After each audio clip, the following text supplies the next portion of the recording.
Alhamdulillah.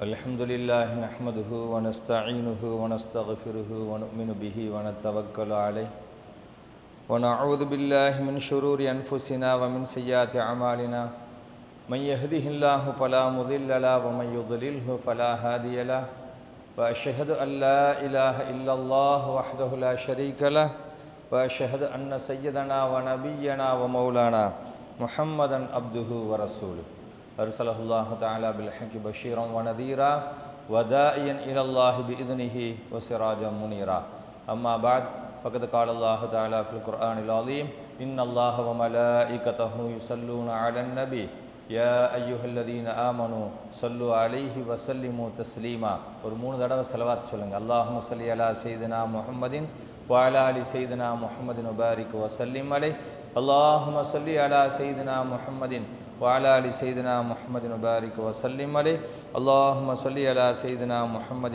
وعلى آل سيدنا محمد وبارك وسلم عليه அல்ஹம்துலில்லாஹ். ஒற்றைப்படை இரவுகள் இஸ்லாமும் அதை நமக்கு காட்டித்தந்த நபி ஸல்லல்லாஹு அலைஹி வஸல்லம் அவர்களும்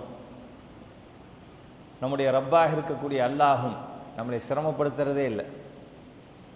இரவுகளிலே சிறந்த இரவு சொல்லுங்களேன், லைலத்துல் கத்ருடைய இரவு. வருஷம் ஃபுல்லாக தேட சொல்லல, 360 நாள் இருக்குது. 360 நாளும் தேட சொன்னால் நம்ம எவ்வளோ சிரமப்பட்டிருப்போம். சரி, அதுக்கப்புறம் ரமலான் மாதம் ஒரு மாதமாச்சு தேடுங்கன்னு இருக்கலாம்ல. நபி ஸல்லல்லாஹு அலைஹி வஸல்லம் அந்த கஷ்டத்தை கூட நமக்கு கொடுக்கல. என்ன செஞ்சிட்டாங்க, கடைசி 10 அந்த 10 நாளும் தேட சொல்லலை. 10 நாளில் ஒற்றைப்படை இரவுகளில் நீங்கள் லைலத்துல் கத்ரை தேடிக்கொள்ளுங்கள். அப்போ நம்ம எத்தனை நாள் தான் தேடுறோம்? வெறும் 5 நாள் மட்டும் தேடினா போதும். 1000 மாதங்களை விட சிறந்த ஒரு இரவை அடைந்து கொள்ளலாம். நிறைய பேர் நினச்சிக்கிறோம், என்னண்டா 1000 மாதத்தில் செஞ்ச இபாதத்தை விட அந்த ஒரு இரவில் செய்த இபாதத்து பெருசுன்னு நினச்சிக்கிறோம். அந்த 1000 மாதங்களுடைய நன்மைகள் கிடைக்கும் நம்ம நினச்சிக்கிறோம். நிச்சயமாக இல்லை, அதை விட அதிகமாக கிடைக்கும். என்ன ஹஸ்ரத் இந்த கதை விடுறீங்களாங்களாம் கேட்காதீங்க. நம்முடைய ஈமான், நம்முடைய நம்பிக்கை தகுந்தாப்புல அல்லாஹ் கொடுக்கும்.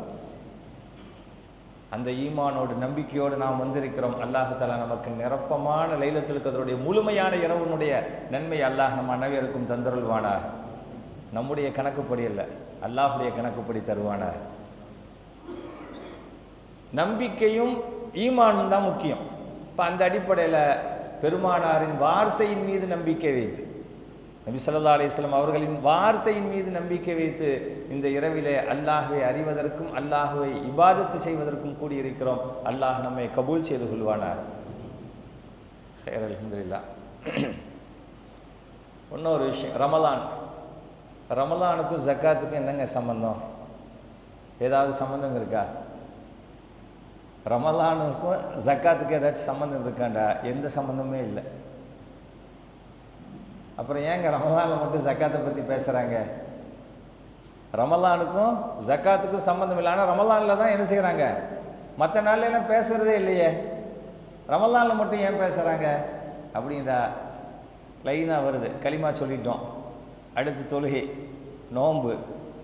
நோன்பு ரம்ஜானில் இருக்குது, வேறு எதுதான் இல்லாமல் இருக்குது. ஜக்காத்து அடுத்த லைனில் வந்துருச்சு. ஹஜ்ஜு தனி டிபார்ட்மெண்ட்டு, பெருநாளில் பேசிடுவோம். இப்படியும் வச்சுக்கலாம். இன்னொரு முறை என்னன்னு சொன்னால், ரமலானுடைய காலத்தில் எது செஞ்சாலும் அல்லாஹ் என்ன செய்கிறானா, 1க்கு 10 அல்ல, 70 700 நம்முடைய ஈமானுக்கு நம்பிக்கைக்கு தகுந்தாப்புல அல்லாஹ் வாரி வழங்கக்கூடியவன். சாதாரண ஒரு நஃபிலுக்குள்ள அந்தஸ்து என்ன, பரலுடைய அந்தஸ்து. ஒரு பரலுடைய அந்தஸ்து என்ன, 70 பரலுடைய அந்தஸ்து. அப்போ அல்லாஹ்வுடைய ஹசானா, அல்லாஹ்வுடைய பொக்கிஷம் வாரி வாரி வழங்குறது தான். அதனால 700 மடங்கு வரைக்கும் அல்லாஹ் என்ன செய்கிறான், தர்றான். அதனால என்ன செய்கிறாங்க, ரமலான்லேயே இன்னொன்று செலவினங்கள் அதிகமாக இருக்கும், மக்களுக்கு செலவினங்கள் அதிகமாக இருக்கிறனால அந்த நேரத்தில் கொடுத்தா பிரயோஜனமாக இருக்கும். இந்த மாதிரியான ஒரு நோக்கத்தை வச்சு தான் என்ன செஞ்சுருக்காங்க நம்ம முன்னோர்கள். ரமலான்லேயே இந்த ஜக்காத்தை பற்றி என்ன செய்யுது தொடர்ந்து பேசிட்டு வராங்க. அந்த அடிப்படையில் நம்மளும் என்ன செய்கிறோம், ஜக்காத்தை பற்றி பேசுகிறோம். ஆக ஜக்காத் என்பது எப்போ கொடுக்கணும், எப்போ கடமையாகும்? பொருள் நம்மள்கிட்ட வந்துருச்சுண்டா, இப்போ நம்ம கல்யாணம் முடிக்கிறோம், மனைவி நகையோடு வராங்க, அப்போ நமக்கு என்ன ஆயிடுது, நகை வந்துடுது கையில் வந்துருச்சு. 10.25 பவுனுக்கு மேலே இருந்துச்சுன்னா ஜக்காத்து கடமையாயிடுது. எப்போ கல்யாணம் முடித்தாங்களோ அந்த டேட்டு, இங்கிலீஷ் டேட் இல்லை, என்ன டேட்டு, பிறை கணக்கு தான். ஜக்காத்துக்கு கணக்கு பிறை கணக்கு தான், இங்கிலீஷ் கணக்கு அல்ல.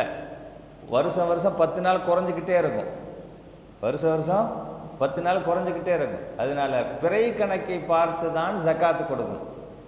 அதே மாதிரி ஏதாச்சும் கடை ஓப்பன் பண்ணுறோம், அல்லது நமக்கு ஏதாச்சும் சொத்துக்கள் விற்று பேலன்ஸ் வந்துச்சு, பணம் வந்துச்சு, இருப்பு இருக்குது அப்படின்றா, எனக்கு கைவசம் வந்ததோ அதுலேருந்து 1 வருஷம் கழியணும்.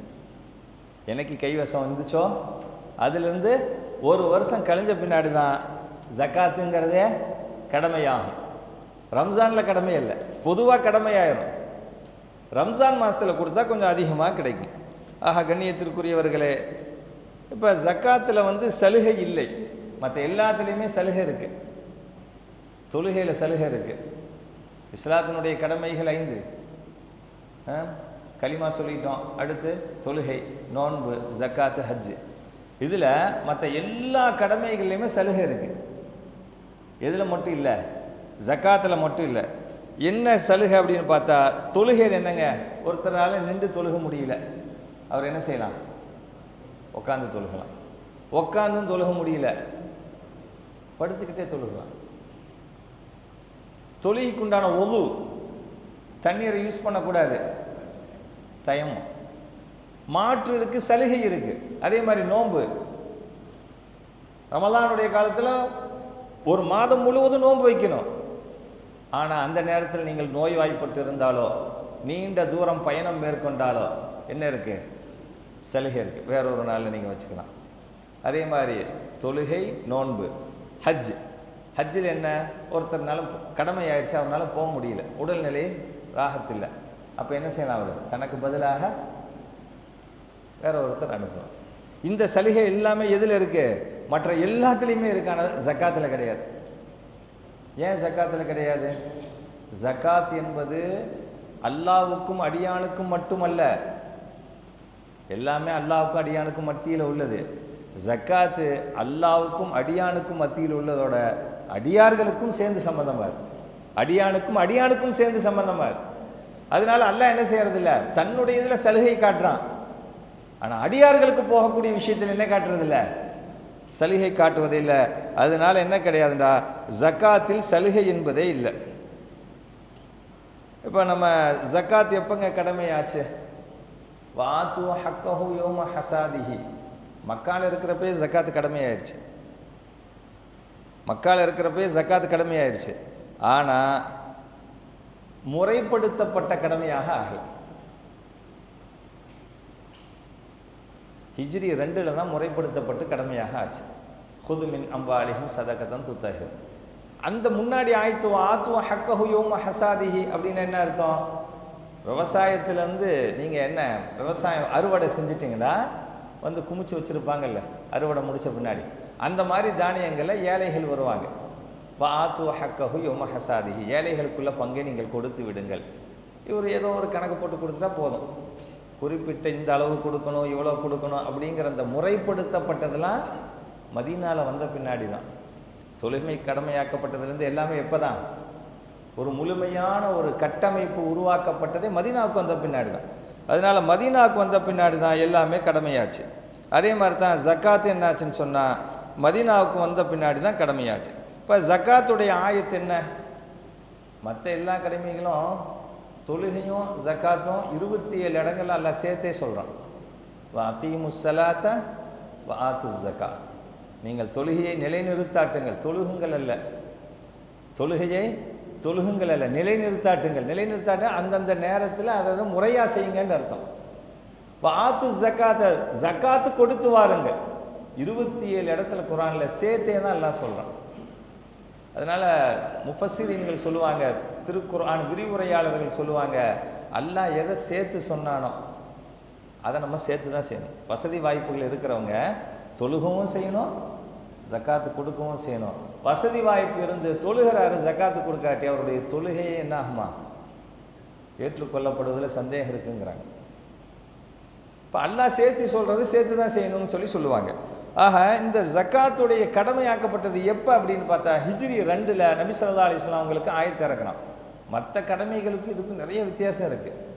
எப்படி தொழுகையில் சலுகை இருக்குது, நோம்பில் சலுகை இருக்குது, ஹஜ்ஜில் சலுகை இருக்குது, ஆனால் ஜக்காத்தில் என்ன கிடையாது? சலுகையே கிடையாது. அதே மாதிரி மற்ற இடங்கள் சொன்ன வார்த்தையை விட ஜக்காத்துக்கு அல்லாஹ் பயன்படுத்திய வார்த்தை கொஞ்சம் அதிகார துணியிலேயே இருக்கும். ஹுத், நீங்கள் எடுங்க, வஅகீமுஸ்ஸலா, தொழுகுங்கள்னு இருக்கும்.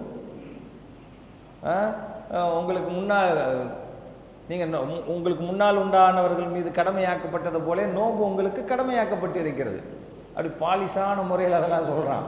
ஆனால் இங்கே என்ன சொல்கிறான்ல, அதிகார துணியில் நபி ஸல்லல்லாஹு அலைஹி வஸல்லம் அவங்களுக்கு சொல்கிறான், ஹுது மின் அம்வாலிஹிம், அவருடைய பொருளிலிருந்து நீங்கள் எடுங்கள், சதக்கத்தன், ஜக்காத்தை எடுங்க, வாங்குங்கிறான். அவங்க தர்ற வரைக்கும்லாம் காத்துக்கிட்டு இருக்கலாம் கூடாது. என்ன செய்யணுமா? நபிக்கு உத்தரவு, எடுங்க, அதிகார துணியில் அல்லாஹ் சொல்கிறான். சொன்ன பின்னாடி அல்லாஹ் என்ன செய்கிறான்? கொஞ்சம் ஒத்தடம் கொடுக்குற மாதிரி எல்லாம் சொல்கிறான். ஹுது மின் அம்வாலிஹிம் சதக்கத்தன், அவங்கள்ட்டேருந்து நீங்கள் ஜக்காத்தை வாங்குங்க, எடுங்க.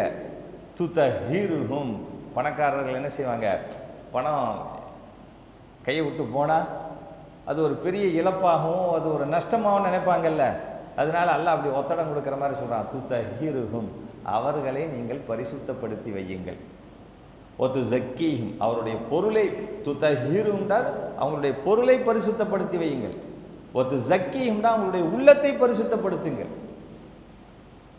அதோட முடிச்சிடல, அடுத்து கண்டினியூ. வஸல்லி அலைஹிம், அவங்களுக்காக நீங்கள் துவா செய்யுங்க.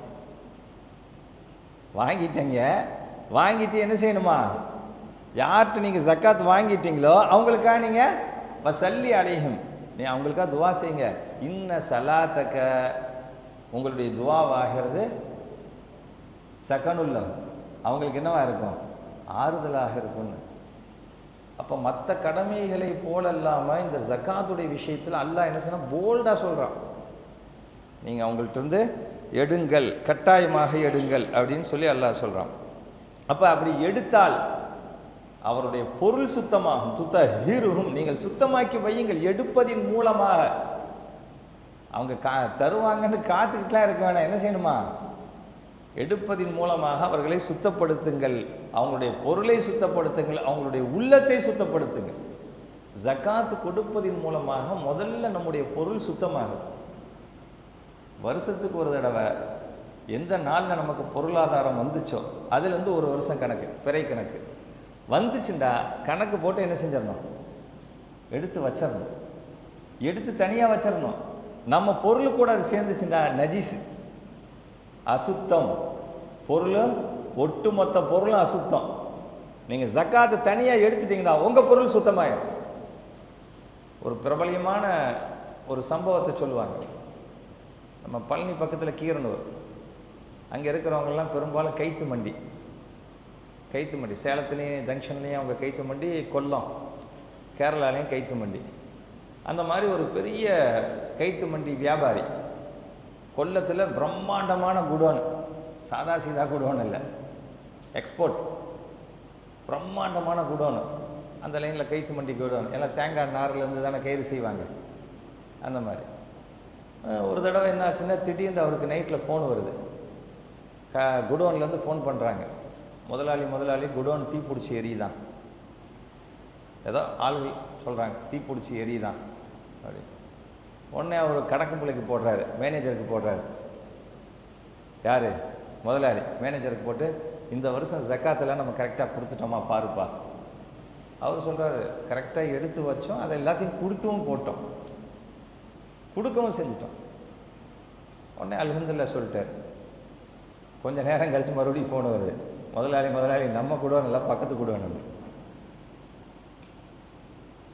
ஏன் அப்படின்டா, வருஷம் கரெக்டாக ஜக்காத்து கொடுக்கப்பட்டால் உங்களுடைய பொருட்கள் பாதுகாப்பு, அசுத்தமாக்க, திருடு போகாது, அடமானம் போகாது, காணா போகாது. என்னுடைய வாழ்க்கையில் நடந்த ஒரு சம்பவம். ஒரு கல்யாணத்துக்காக நாங்கள்லாம் ஊருக்கு போயிருக்கோம். எங்கள் வீட்டுக்காரமான நகையில் எங்கள் மாமியார் வீட்டில் தான் இருக்குது. அவங்க வீட்டில் அவங்க தாத்தா காலத்து ஒரு இரும்பு பொட்டி, திண்டுக்கல் இரும்பு பொட்டி, தண்டவாள பொட்டிம்பாங்க எங்கள் ஊரில். பயங்கரமான இரும்பு பெட்டி, அதுக்கு லாக்கெல்லாம் பயங்கரமாக இருக்குது. திண்டுக்கல் பக்கத்துலங்கிறனால திண்டுக்கல்லில் இரும்பு பொட்டி. அதில் கல்யாணத்துக்கு போனாலே எல்லாம் அவங்களும் போகிறாங்க, நம்மளும் போகிறோம். எல்லாமே என்ன செஞ்சாச்சுன்னா, நகையெல்லாம் சிலதை எடுத்துக்கிட்டு சிலதை பீரோலே வச்சுட்டு, இரும்பு பொட்டியில் கூட வைக்கல, பீரோலேயே வச்சுட்டு பக்கத்தில் பணம் எல்லாத்தையும் வச்சுட்டு போயாச்சு. அது பழைய காலத்து வீடு, 100 வருஷத்து வீடு. அந்த வீடு பக்கத்துலேருந்து எப்படியோ திருடன் உள்ளே குதிச்சிட்டான். பகல்லையே குதிச்சு இவங்க தான் எல்லாம் வீட்டில் அசால்ட்டு அந்த பீரோ சாவிலாம் எங்கே வைப்பாங்க, வீட்டுடைய அந்த தாழ்வாரம் அது பீரோவுக்கு மேலே அப்படித்தானே பெண்களை வைப்பாங்க. அது மாதிரி வச்சுட்டு போக அழகாக வந்தவன் என்ன செஞ்சிட்டான், இந்த திட்டி கதவு சின்ன அந்த காலத்தில் சின்ன ரூம் ஒன்று இருக்கும், அதுக்குள்ளே பூந்து அப்படி பெரிய ரூமுக்கு அதுலேருந்து பெட்ரூமுக்கு பழைய காலத்து வீடு இல்லை, 100 வருஷத்து வீடு, உள்ளே அழகாக பீரோ சாவி எடுத்து எல்லாத்தையும் எடுத்து பீரோவை திறந்து பார்த்தா நகையும் இருக்குது. ஒரு 10 பவுனுக்கு மேலே இருக்குது. என் குழந்தையார் நகை, எங்கள் வீட்டுக்காரங்க நகை, மாமியார் நகை, மச்சனை ஒய்ஃப் நகை எல்லாத்தையும் அங்கே தான் இருக்குது. அது சிலதை மட்டும் போட்டு போனாங்க, சிலது இருக்குது. கிட்டத்தட்ட ஒரு 10-15 பவுனுக்கு மேலே இருக்குது. பக்கத்தில் காசும் இருக்குது.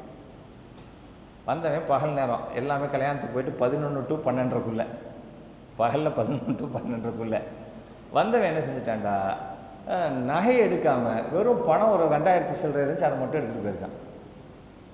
என்ன காரணம் சொல்லுங்கள்? எங்கள் மாமியார் வீட்டில் வருஷம் கரெக்டாக ஜக்காத்து கொடுத்துருவாங்க, எல்லாத்துக்கும் ஜக்காத்து கொடுத்துருவாங்க.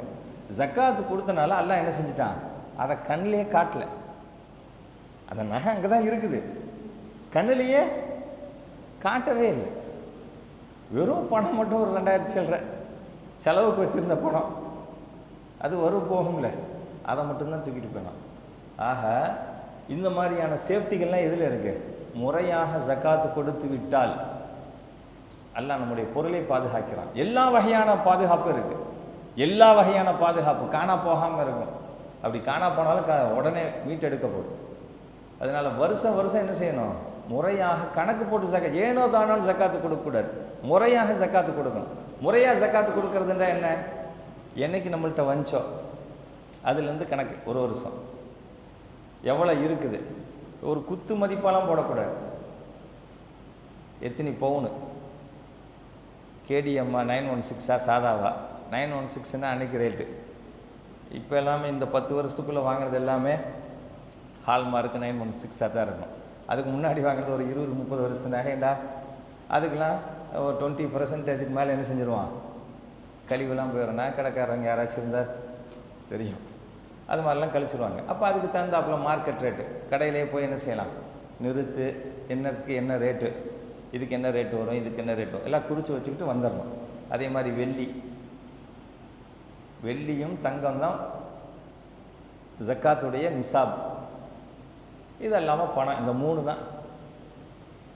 இதெல்லாம் பிளாட்டினம், வைரம், அதுக்கெலாம் என்ன கிடையாது, ஜக்காத்து கிடையாது. இன்ஷா அல்லாஹ் பின்னாடி சொல்லுவோம் எதுக்கு ஜக்காத்து இருக்குது, எதுக்கு ஜக்காத்து இல்லைன்னு. ஆக துதஹிருஹும் வ துஸக்கீஹிம், அவருடைய பொருளை பரிசுத்தப்படுத்தி வையுங்கள், அவங்களுடைய பொருளை பரிசுத்தப்படுத்தி வையுங்கள். நபி ஸல்லல்லாஹு அலைஹி வஸல்லம் அவங்களுக்கு கட்டளை. ஆக ஒரு மனிதர் ஜக்காத்து கொடுத்து விட்டார் என்று சொன்னால் அவர் பொருள் என்னாகும், பரிசுத்தமாக ஆகும். இந்த இடத்துல அல்லாஹ் இந்த ஆயத்தில் சொல்கிறான், ஹுதுமின் அம்பாலிஹிம் சதகத்தன். சதக்கான்னு சொன்னாவே நமக்கெல்லாம் என்ன தான் தெரியும், சதக்கான்னா என்னங்க, தர்மம். ஜக்காத்துக்கும் சதக்கான்னு சொல்லுவாங்க. சதக்கத்துல் ஃபித்ரு தானே சொல்கிறோம், பெருநாளுடைய தர்மம். ஜக்காத்துக்கு இங்கே அல்லாஹ் எந்த வார்த்தையை பயன்படுத்துகிறான், சதக்காங்கிற வார்த்தையை பயன்படுத்துகிறான். சதக்காண்டா என்னென்னா சிதுக்குலேருந்து வந்தது, சிதுக்குண்டா உண்மைப்படுத்துதல். சித்தீக், அபூபக்கர் சித்தீக் நாயகம், உண்மைப்படுத்தியவர். இப்போ சிதுக்குலேருந்து சதக்காண்டு வந்தனால இதில் என்ன ஒரு தத்துவம் இருக்குண்டா, யார் ஜக்காத்து கொடுக்கிறார்களோ அவர் தான் உண்மையான முஸ்லீம் அப்படிங்கிற அந்த தத்துவமும் இதில் இருக்குது. வசல்லி அலைஹிம், அவர்களுக்கு நீங்கள் துஆ செய்யுங்கள். இன்ன சலாத்தக சகனுல்லஹும், நிச்சயமாக உங்களுடைய துஆவாகிறது அவர்களுக்கு ஆறுதலை தரும். வல்லாஹு சமீஉன் அலீம், அல்லாஹ் கேட்கக்கூடியவனாகவும் அறியக்கூடியவனாகவும் இருக்கிறான் அப்படின்னு சொல்லி அல்லாஹ் தஆலா இந்த ஆயத்தில் சொல்கிறான். ஆக சரியாக ஜக்காத் கொடுப்பவர்களுக்கு பெருமானார் ஸல்லல்லாஹு அலைஹி வஸல்லம் அவருடைய துஆவுக்குரியவர்களாக ஆகிறார்கள். ஏன் வசல்லி அலைஹிம், அவங்களுக்காக நீங்கள் துஆ செய்யுங்க. இப்போ ஜக்காத் முறையாக கொடுத்தா யாருடைய துஆ கிடைக்கும்? பெருமானார் ஸல்லல்லாஹு அலைஹி வஸல்லம் அவங்களுடைய துஆ கிடைக்கும். இப்போ நம்முடைய சம்பாத்தியத்திலிருந்து வருஷம் வருஷம் என்ன செய்யணும்? கணக்கு பார்த்து ஜக்காத்து கொடுக்கக்கூடியவர்களாக ஆகும். ஜக்காத் யார் மீதுங்க கடமை? ஜக்காத் யார் மீது கடமை அப்படின்னு பார்த்தா, ஆண்டு முழுவதும் செலவு போக, ஆண்டு முழுவதும் இந்த இன்கம் டேக்ஸு அதெல்லாம் வந்து என்னென்னா வர்ற வருமானத்துக்கு தான் என்ன கட்டணும்? டேக்ஸ் கட்டணும். இதெல்லாம் ஏழை வரி ஏழை வரின்னு சொல்கிறாங்க. வரியெல்லாம் கிடையாதுங்க, வரியெல்லாம் கிடையாது. நம்ம பொருளை நம்ம சுத்தப்படுத்திக்கிறோம், நம்ம பொருளை சுத்தப்படுத்திக்கிறோம், நம்ம பொருளை நம்ம சேஃப்டி ஆக்கிக்கிறோம், சுத்தப்படுத்திக்கிறோம், சேஃப்டி ஆக்கிறோம், பெருமானாரோட துஆவை பெற்றுக்கொள்கிறோம் கொடுப்பதின் மூலமாக. இந்த இடத்துல ஒரு செய்தியை சொல்லணும். இப்போ ரமலானுடைய காலம் வருது. சதகத்துல் ஃபித்ர் பற்றிலாம் சொல்லியிருப்பாங்க, போன ஜும்மால எல்லாத்துலேயும் சொல்லியிருப்பாங்க. சதகத்துல் ஃபித்ர் என்ன? நபி ஸல்லல்லாஹு அலைஹி வஸல்லம் 2 வகையாக சொன்னாங்க. ஒரு நாணயத்தின் இரு பகுதி. முதல்ல என்ன சொன்னாங்க? கொடுக்குறவங்களுக்கு என்ன சொன்னாங்க? நோன்பில் ஏற்பட்ட குறையை நிவர்த்தி செய்யும் நாணயத்தின் ஒரு பகுதி. வாங்குறவங்களை பற்றி என்ன சொன்னாங்க? அவங்களுக்கு என்னவாக இருக்கும்? இது ஒரு உணவாக இருக்கும், அவங்களுக்கு வாழ்வாதாரமாக இருக்கும்ன்றாங்க. இப்போ 2 ஆப்ஷன் இருக்குது. ஒன்று, கொடுக்குறவங்களுக்கு குறையை நீக்கும், நோன்பில் ஏற்பட்ட குறையை நீக்கும். ஏன் நபி ஸல்லல்லாஹு அலைஹி வஸல்லம் சதகத்துல் ஃபித்ர் கொடுக்க சொன்னாங்க? சதகத்துல் ஃபித்ர் ஏன் அல்லாஹ் வாஜிபாக்குனா? மக்களுக்கு மத்தியில் அனுசரணை, பரஸ்பர ஒத்துழைப்பு. இன்னைக்கு அது ரொம்ப, இன்னைக்கு சமூக ஆய்வாளர்கள் சொல்கிறாங்க 80% என்ன ஆகி போச்சான்? மக்களுக்கு மத்தியில் அனுசரணை, பரஸ்பர ஒத்துழைப்பு அப்படிங்கிறதே இல்லாமல் போச்சான். இதை எப்படி சொன்னால் நமக்கு விளங்குண்டா, ரோட்டில் ஏதாச்சும் ஆக்சிடென்ட் ஆச்சு, ஏதாச்சும் ஒன்று நடந்துச்சுண்டா காப்பாற்ற போகிறவங்கள விட யார் தான் அதிகம்? வீடியோ எடுக்கிறவங்க தான் அதிகம். அப்போ என்னண்டா 80% பரஸ்பர ஒத்துழைப்பு, பரஸ்பர அனுசரிப்பு, அனுசரணை அதெல்லாம் மலையேறி போச்சு. 20% தான் இருக்கு. ஆனால் இஸ்லாம் என்ன சொல்லுது? நீ மட்டும் நல்லா இருக்கணும்னு பார்க்காத. யாரை பாரு? உன் சொந்தக்காரனை பாரு, உன் அக்கம் பக்கத்தில் பாரு. அது இந்த ஜக்காத்து சதக்காலாம் முன்னுரிமை யாருக்கு தரணும்? குடும்பத்தார், நம்ம சொந்த பந்தம், ரத்த சொந்தம், கூட பிறந்தவங்க, இவங்களை தான் பார்க்கணும். அடுத்து மஹல்லா, தெருவுக்காரன், மஹல்லா, அதுக்கப்புறம் தான் அடுத்ததெல்லாம் போகும். ஆக பரஸ்பர ஒத்துழைப்பு, பரஸ்பர அனுசரிப்பு, இது இஸ்லாம் ரொம்ப வலியுறுத்தி சொல்லுது. அது ரொம்ப ரொம்ப முக்கியம். ஆக ஜக்காத் யார் மீது கடமை? செலவு போக, வருஷம் ஃபுல்லாக செலவு பண்ணி மிச்சம் மீதி இருந்தால் ஜக்காத்து கடமை. நிறைய பேர் சொல்கிறாங்க இஸ்லாத்தில் சேர்த்துலாம் வைக்கக்கூடாதுன்னு. அது ரொம்ப தப்பு. சேர்த்து வச்சா தான் ஜக்காத்தே கடமை, சேர்த்து வச்சா தான் ஜக்காத்தே கடமை. அது எந்த அளவுக்கு இருக்கணுமா? காசு வந்து ஒரு வருஷம் உங்கள்கிட்ட இருந்தால் தான், ஒரு வருஷம் நம்மள்கிட்ட இருந்தால் தான் அதுக்கு முன்னாடி ஜக்காத்து கடமையாகும். அப்படின்னா என்ன அர்த்தம்? ஒரு வருஷம் அதை சேர்த்து வச்சிருக்கணும்னு அர்த்தம். சேமிப்பதற்கு இஸ்லாம் தடையே இல்லை, சேமிச்சா தான் ஜக்காத்தே கடமை. அதனால யார் வருஷம் ஃபுல்லாக செலவு போக, கடன் போக, கடன்லாம் வாங்கியிருந்தான்னு வச்சுங்க, அந்த கடன்லாம் திருப்பி கொடுக்கணும், அதெல்லாம் போக, அதெல்லாம் கழிச்சு மிச்சம் மீதி இருக்கிறது இருந்தால் அவங்க மீது ஜக்காத்து கடமை. எந்த அளவுக்கு இருந்தால் ஜக்காத்து கடமை? நகை, தங்கம், 3 வஸ்து தான். இஸ்லாம் பொருளாதாரத்தில் 3 தான் சொல்லுது. எது? தங்கம், வெள்ளி, பணம், இதை 3 தான் சொல்லுது. தங்கத்தை விட வைரம் விலை கூட, பிளாட்டினம் அதை விட கூட. ஆனால் அதெல்லாம் சொல்லவே இல்லை. இன்னொரு பியூட்டி என்ன தெரியுமா? விலங்குகளில், கால்நடைகளில் ஆடு, மாடு, ஒட்டகத்துக்கு தான் ஜக்காத்து. நபி ஸல்லல்லாஹு அலைஹி வஸல்லம் காலத்தில் யார்கிட்ட குதிரை இருக்கோ அவன் செல்வாக்கு மிக்கவனாக கணிக்கப்பட்டான், பெரிய பணக்காரனாக கணிக்கப்பட்டான். அதே மாதிரி யார்கிட்ட அடிமைகள் இருக்கிறாங்களோ அவங்களும் என்னவா இருப்பாங்களாம்? சமூகத்தில் உயர்ந்த அந்தஸ்து, செல்வாக்கு மிக்கவர்களாக, பணக்காரர்களாக கணிக்கப்பட்டார்கள். நபி ஸல்லல்லாஹு அலைஹி வஸல்லம் சொன்னாங்க, குதிரைக்கும் ஜக்காத் இல்லை, அடிமைக்கும் ஜக்காத் இல்லை. மதிப்பு அதிகமாக இருக்குங்கிறதுக்காக ஜக்காத்துங்கிறது இல்லை. எதுக்கு நபி ஸல்லல்லாஹு அலைஹி வஸல்லம் சொன்னாங்களோ அதுக்கு மட்டும்தான் ஜக்காத். இப்போ தொழுகை பாருங்களேன், பகல் நேரத்தில் வெயிலாக இருக்குது, கடுமையான வெயில் காலம், சீக்கிரமாக தொழுதுட்டு போன வெறும் 2 ரக்காத் வச்சுருக்கலாம்ல. ஃபஜ்ருக்கு மட்டும் 2, லுஹருக்கு 4, அசருக்கும் 4 தான். ஏன் வெயில் நேரத்தில் 4 ஏன் எதுக்குலாம் கேட்கக்கூடாது. அல்லாஹ் சொன்னார், ரசூலுல்லாஹ் சொன்னாங்க, அதுதான். அதே மாதிரி தான் ஜக்காத் எதுக்கு இருக்கோ அது ரசூலுல்லாஹ் எதை சொன்னாங்களோ அதுதான். ஏன் எதுக்கு அப்படின்னு நம்ம அறிவுலாம் என்ன செய்யக்கூடாது, அங்கே கொண்டு போயெல்லாம் நுழைக்கவே கூடாது. எப்படி கொடுக்க சொன்னாங்களோ, யாருக்கு கொடுக்க சொன்னாங்களோ அவங்களுக்கு தான். யாருக்கு ஜக்காத்தை பொறுத்த வரைக்கும் எப்படி கொடுக்கணும், எதுக்கு கொடுக்கணும், யாருக்கு கொடுக்கணும், இந்த 3மே தெளிவுபடுத்தப்பட்டிருக்கு. எப்படி கொடுக்கணும், யாருக்கு கொடுக்கணும், எதுக்கு கொடுக்கணும், எந்தெந்த பொருளுக்கு கொடுக்கணும், 3மே தெளிவுபடுத்தப்பட்டிருக்கு. அப்போ முதல் விஷயம், வருடம் முழுவதும் செலவுகள் போக இருந்தா என்ன இருந்தா, நகையாக எடுத்துக்கிட்டோன்னா 87.5 கிராம். இதில் கொஞ்சம் முன்ன பின்ன ஒரு கிராம்களில் 83 85 ஆனால் முஃப்தாபிஹி பத்துவா கொடுக்கப்பட்ட சொல்லு 87.5, 11.25க்கு மேலே, 11 பவுனுக்கு கொஞ்சம் கம்மி, ஒரு அரை கிராம் கம்மி, 87.5 கிராம். சில பேர் 85.5 ஆனால் வந்து பத்துவா சொல்லு 87 இருந்தால் அவங்க என்ன செய்யணும், ஜக்காத்து கொடுக்கணும். இது நகையாக தனியாக பார்த்தா. இன்னைக்கு பெரும்பாலும் பொண்ணு கேட்குறப்ப, பொண்ணு கட்டி கொடுக்குறப்ப நகை தான் பேசப்படுது. எத்தனை பவுன் போடுறீங்க, யார் ஜக்காத்து கொடுக்குறனோ அப்படிங்கிறது பேசப்படுறதே இல்லை. அது ரொம்ப முக்கியம். யார் ஜக்காத்து கொடுக்கணும் சொல்லுங்களேன், யார் கொடுக்கணும், பொண்ணு விடா மாப்பிள்ளை விடா?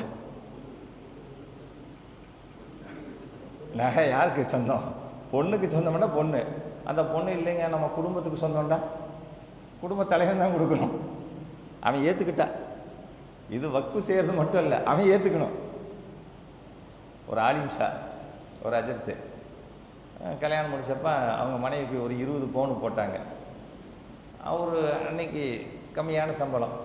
அப்போ அந்த மனைவி மாமனார்கிட்ட கூப்பிட்டு சொன்னாரான், நான் ஜக்காத்து கொடுக்கணுண்டா என்னுடைய 2 மாத சம்பளத்தை நான் கொடுக்கணும், அந்தளவுக்கு என்கிட்ட வசதி இல்லை, நீங்கள் அனுமதி கொடுத்தீங்கண்டா நான் பிளாட் வாங்கி போட்டேன், பிளாட்டுக்கு இல்லை பிளாட் வாங்கி போட்டுடுறேன் அப்படிங்கிறப்ப அவங்க மாமனார் சொல்லிட்டாரான், என் பிள்ளை சின்ன பிள்ளை, 4 இடத்துக்கு போகும் வரும், நாங்கள் என்ன ஒன்றும் இல்லாமையாக கட்டி கொடுத்துருக்கோம், நகை போட்டு போனால் நகை போட்டு வரணும், அதனால அந்த நகை அப்படியே இருக்கட்டும், நான் வேண்டாம் ஜக்காத்து கொடுத்துக்கிறேன்ட்டு.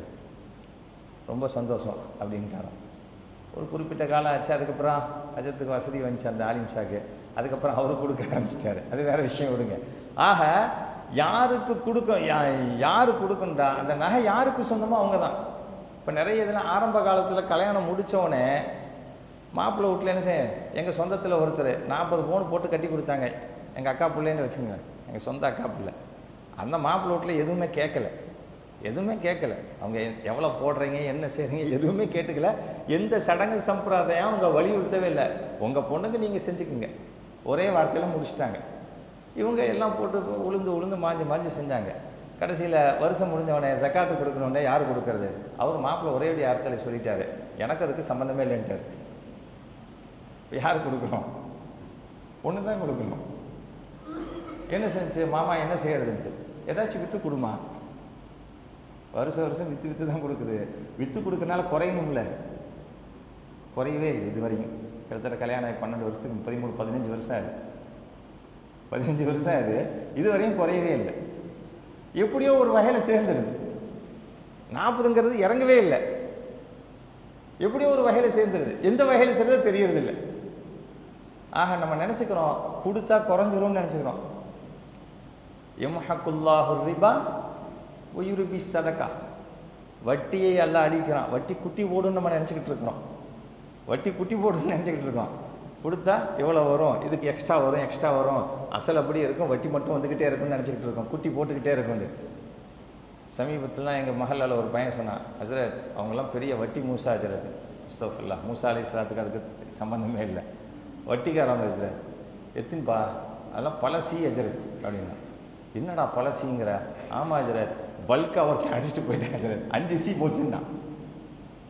இப்போ வட்டி எத்தனை குட்டி போட்டிருக்கு? 5C வரைக்கும் குட்டி போட்டுருச்சான். பல்காக போயிருச்சான். பிளாட் வாங்கி போட்டிருந்தாலும் தப்பிச்சிருக்கும் அதிரத்துனா. அப்போ வெளிநிலையில் பார்த்தா என்ன தெரியுது? வட்டி குட்டி போடுற மாதிரி தெரியுது. என்ன ஆகுது வட்டி? அல்லாஹ் சொல்கிறான். அல்லாஹ்வுடைய வார்த்தைக்கு மேலே ஒரு வார்த்தை இல்லை. யம்ஹகுல்லாஹு ரிபா, வட்டியை அல்லாஹ் அழிக்கிறான். ஓ யுருபி சதக்கா, சதக்காண்டா தர்மம் மட்டும் அல்ல, இந்த ஹுதுமின் அம்வாலிஹிம் சதகா, ஜக்காத்தும் வரும். அல்லாஹ் அதுக்கு வளர்ச்சியை தருகிறான். இப்போ ஜக்காத்து கொடுத்தோண்டா பொருள் குறையவே நிச்சயமாக சத்தியமாக குறையாது. அதுக்கு பாதுகாப்பு தான், சேஃப்டி தான். ஆக தங்கம் என்று பார்த்தால் எத்தனை? 87.5 கிராம் தங்கமாக தனியாக பார்த்தா. வெள்ளின்னு பார்த்தா 612.5 கிராம். தங்கத்தினுடைய விலை வேற, வெள்ளியினுடைய விலை வேற. இன்னைக்கு வெள்ளி அநேகமாக முன்ன பின்ன இருக்கலாம். 80 ரூபா சொச்சம். 85 டேங்கப்பா, பயங்கரமாக இருந்துச்சு. ஒரு 2 வாரத்துக்குள்ளே கூடிருச்சா? அதே மாதிரி தங்கத்தை எடுத்துக்கிட்டிங்கன்னா 1 கிராம் 6665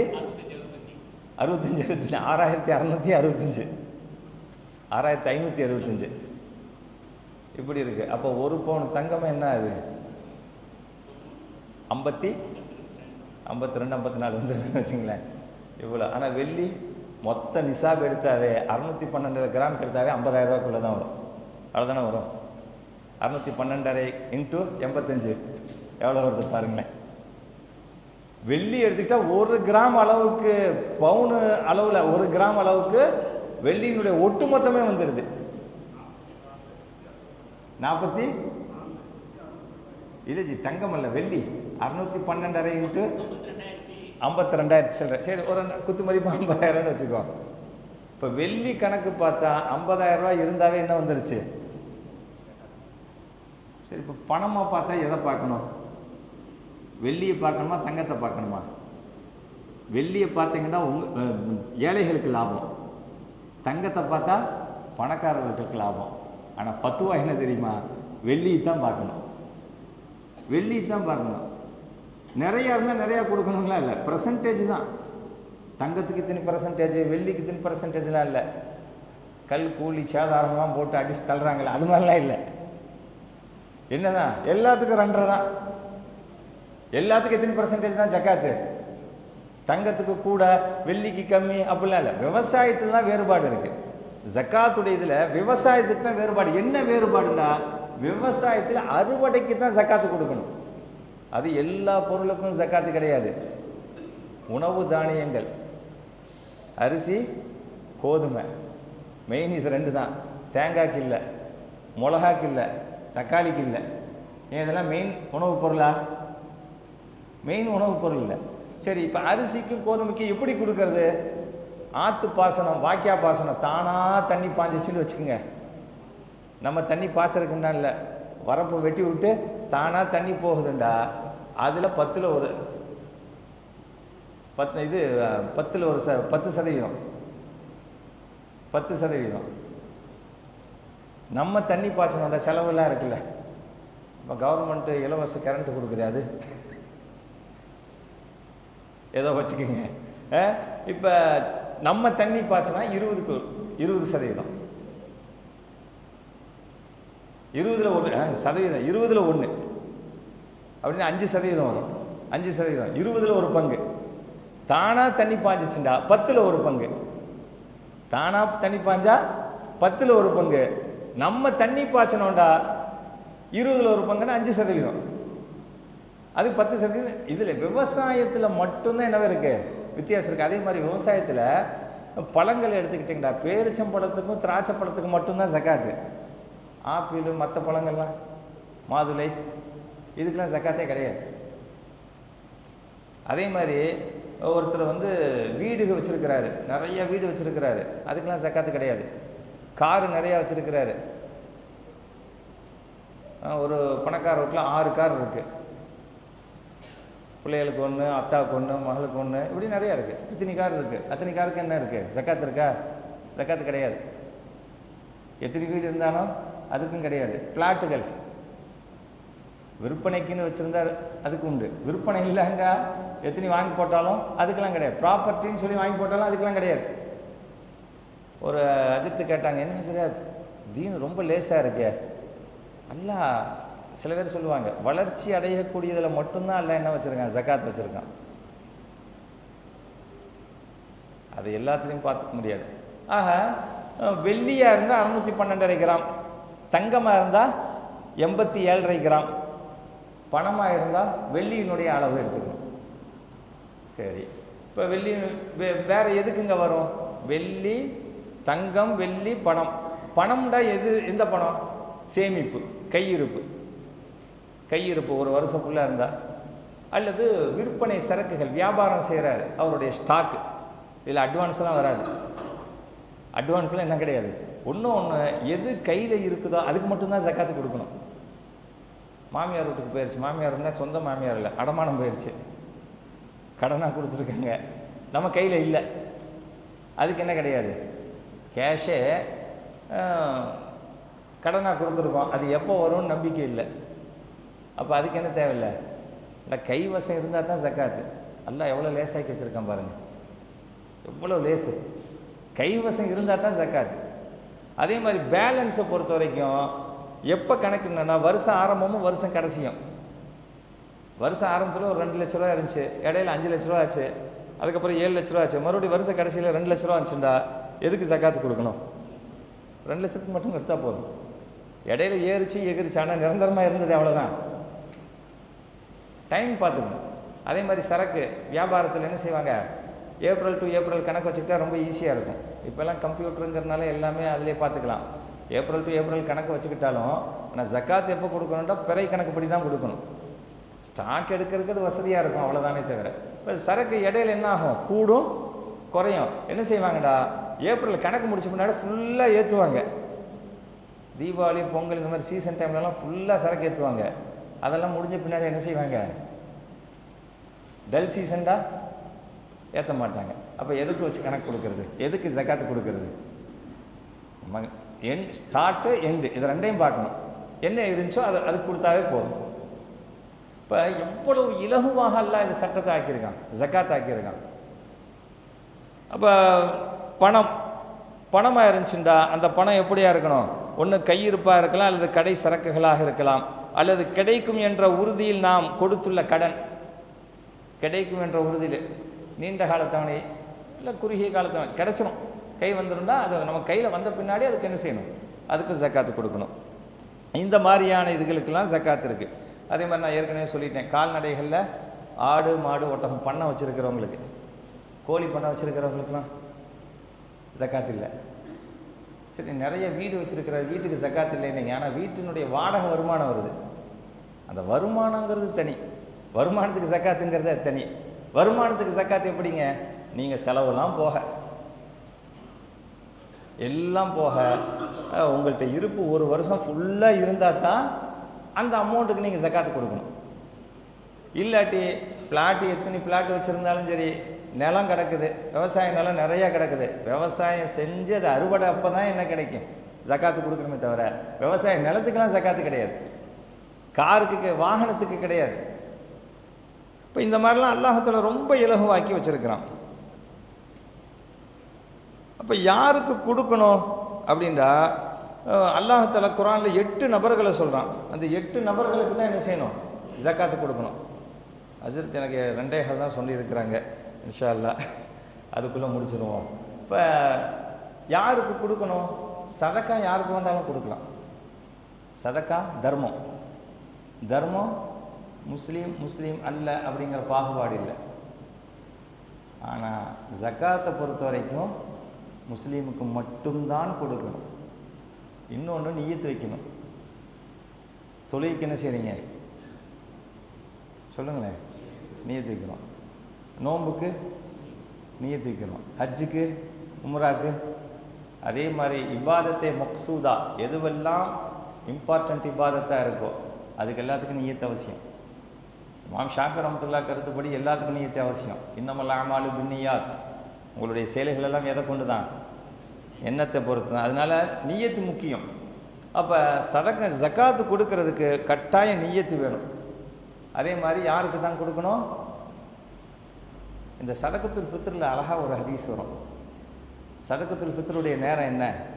அன்றைய ஃபஜ்ரிலிருந்து, பெருநாளுடைய ஃபஜ்ரிலிருந்து ஈது தொழுகை போவதற்கு முன்பாக அல்லாஹ் சொல்லியிருப்பாங்க நபி ஸல்லல்லாஹு அலைஹி வஸல்லம். ஒருத்தர் தொழுதுட்டு வந்து கொடுத்தாருண்டா, தொழுகைக்கு முன்னாடி கொடுத்தாலும் அது சதக்கத்துல் ஃபித்ர், தொழுகைக்கு பின்னாடி கொடுத்தா வெறும் சதக்கா. இப்போ அது மாதிரி என்னன்னு சொன்னா, ஜக்காத் நியத்து வேணும். நியத்து இல்லாமல் கொடுத்துட்டா சாதா தர்மம். நியத்தோடு கொடுத்தா தான். எப்படி நோம்புக்கெல்லாம் நவைத்து சௌம கதீன், இப்போலாம் பள்ளியாசல சொல்லித்தரதில்லை, நம்மளாம் சொல்லிடுறோம். கதீன்னா என்னென்னா நாளை பிடிக்க, நாளை நோர்க்க நான் நியத்து செய்கிறேன். நாளைக்கு நோன்பு வைக்கிறதுக்கு இன்றைக்கி என்ன செஞ்சிடறோம்? நியத்து வைக்கிறோம்ல. அது மாதிரி இனிமேல் இது இனிமேல் நமக்கு கடமையாகக்கூடிய ஜக்காத்தை இப்பயே கொடுத்தா கூடுமானா கூடும். இனிமேல் கடமையாகக்கூடிய ஜக்காத்துக்கு இப்போ செலவு இருக்குங்க. ரொம்ப நெருங்கிய சொந்தத்தில் தேவை உடையவர்கள், ஜக்காத்தை பெற தகுதி உடையவர்கள் இருக்கிறாங்க. ஆனால் நம்மெல்லாம் ஜக்காத் கொடுத்து முடிச்சிட்டோம். ஆனால் இந்த வருஷத்தில் உள்ள ஜக்காத்து ஸ்டாக் இல்லை. அடுத்த வருஷத்துக்கு நம்ம என்ன செய்யலாம்? கொடுக்கலாமா? தாராளமாக கொடுக்கலாம், கணக்கு வச்சுக்கலாம். தாராளமாக கொடுக்கலாம், கணக்கு வச்சுக்கலாம். ஆக யாருக்கு கொடுப்பது? அல்லாஹ் குர்ஆனில் பட்டியல் போட்டான். 8 வகையான நபர்களுக்கு மட்டும்தான் ஜக்காத்து கொடுக்கணும். வேறு யாருக்கும் ஜக்காத்து கொடுத்தா ஜக்காத்து கூடாது. இது 8 வகையில் இப்போ எத்தனை வகை இருக்கிறாங்கங்கிறது உங்கள் சிந்தனைக்கே விட்டுறேன். ஃபஸ்ட்டு என்னன்னு சொன்னால், இன்னம சதகாத்துல் லில் ஃபுகராஇ, 10ஆம் ஜுஸில் தௌபா சூரால வரும், 3 ஜுஸில். இன்னம சதகாத்து, சதக்கா, இங்கே சதக்காண்டா என்ன அர்த்தம்? ஜக்காத்துன்னு தான் அர்த்தம். ஜக்காத் ஆகிறது லில் ஃபுகராஇ, யாருக்கு? பிச்சைக்காரர்கள், ஒன்றுமே இல்லாதவங்க. தொழில் ரீதியாக பிச்சை எடுக்கிறவங்கள பற்றி இப்போ பேசலை.